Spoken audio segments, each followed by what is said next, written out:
કેમ છો મિત્રો?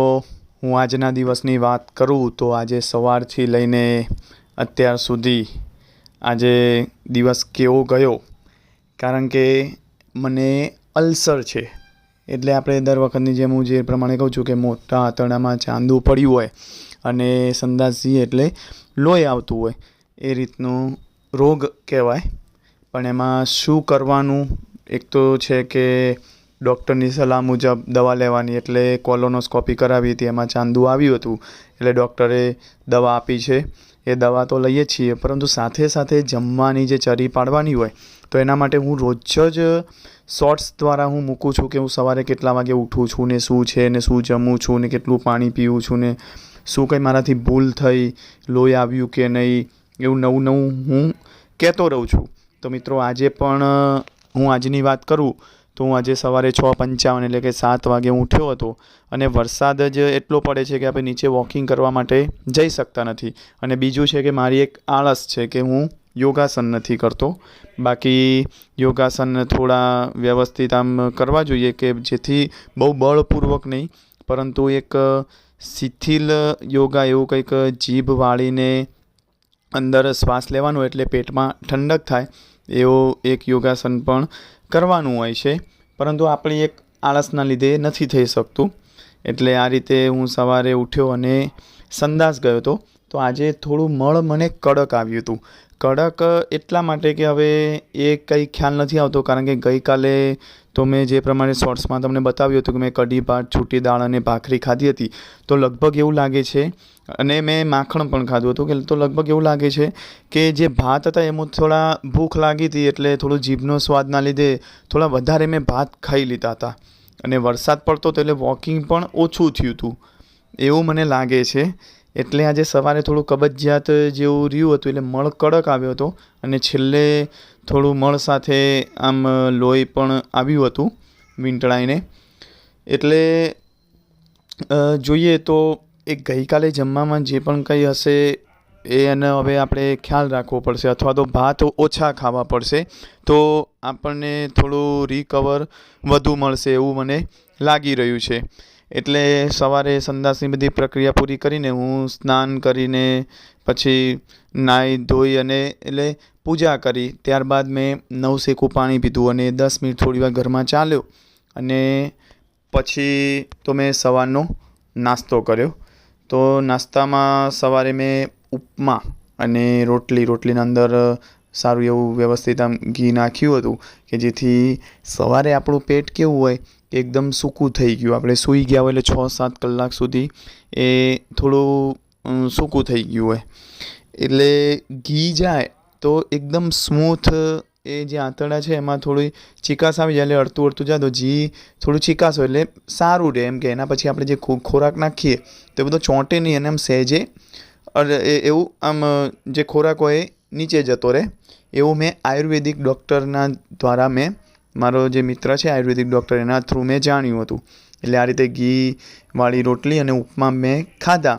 ત્યારબાદ મને ડૉક્ટરે જે દવાઓ અમુક આપી હતી એ રેગ્યુલર હું લઉં છું, એ મેં દવાઓ લીધી હતી.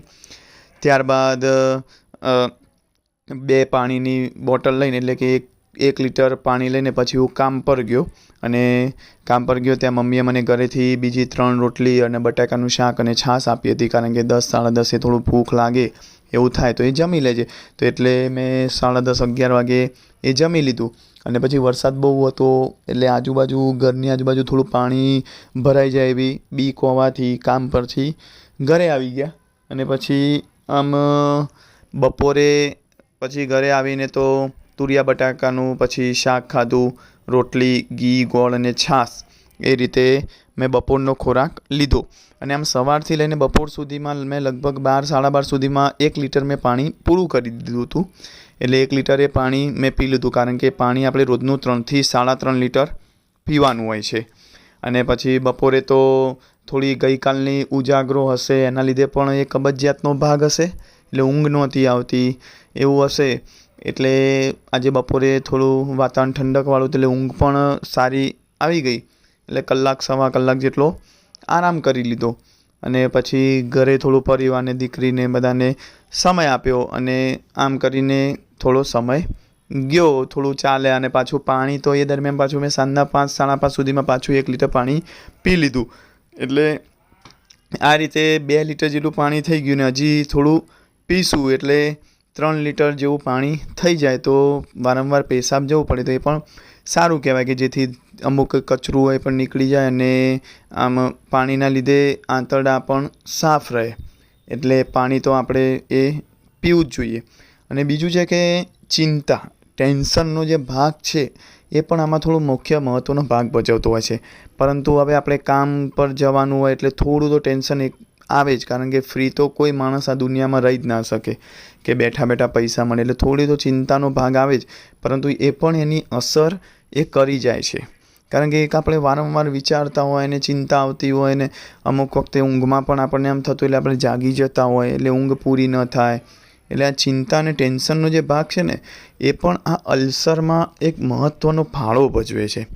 એટલે એ તો મારે પણ ધ્યાન રાખવું જ પડે, કારણ કે નાની નાની કંઈ બાબત હોય કે કારીગર વર્ગ હોય એટલે કંઈક લોચો પડતો હોય એટલે આપણને થોડું ચિંતા આવી જાય. કંઈક વસ્તુ સામાન તૂટતો હોય એટલે આપણને થોડું થઈ જાય આમ સાહજિક.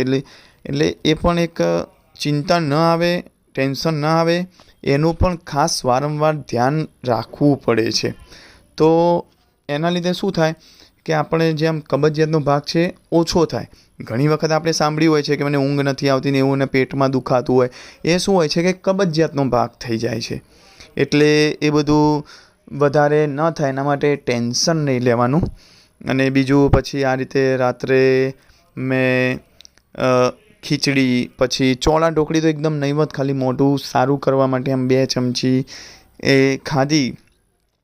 અને પછી તો મોહનથાળ બનાવ્યો છે અને છાશ.